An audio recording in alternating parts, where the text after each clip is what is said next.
ये crispy sandwich 2 minute में बन के तैयार हो जाते हैं। सबसे पहले हम एक प्याली लेंगे, उसमें एक अंडे को तोड़कर नमक और काली मिर्च डाल देंगे और उसको अच्छी तरीके से फेंट लेंगे। फिर चूल्हा जलाकर उसमें तवा रखकर उसको गर्म कर लेंगे। ऑयल डालकर देखेंगे क्या ये तवा हमारा गर्म हो गया है या नहीं। फिर इसमें हमने घर में बनाए हुए शामी कबाब इसमें डालकर इसको शामी कबाब को अच्छी तरीके से फ्राई कर लेंगे। जब ये देखिए अच्छी तरीके से फ्राई हो जाए तो फिर आपने इसको मैश कर लेना है ताकि ये हमारी ब्रेड पर लगाने में आसानी हो जाए। ये सैंडविच जो है वो शाम की चाय के साथ या सुबह के नाश्ते के साथ बहुत बेहतरीन बनकर जो है वो तैयार हो जाते हैं सिर्फ 2 मिनट की रेसिपी के साथ।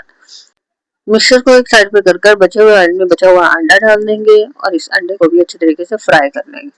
फिर एक ब्रेड लेंगे और ब्रेड के चारों तरफ से छिलका उतार कर इसके ऊपर मायोनीज और केचप लगा देंगे और मायोनीज केचप लगाने के बाद ये जो कबाब का मिक्सचर था वो हम इस पर लगा देंगे और बचे हुए अंडे को भी इस पर कोटिंग कर देंगे और इसके बाद घर में बनी हुई मायोनीज जो है वो मैं इस पर लगा रही हूँ और फिर इसको मैं गरम तवे के ऊपर जो है वो हल्का सा ब्राउन कर लूंगी और ये मजेदार टोस्ट बनकर आप सबके सामने रेडी है।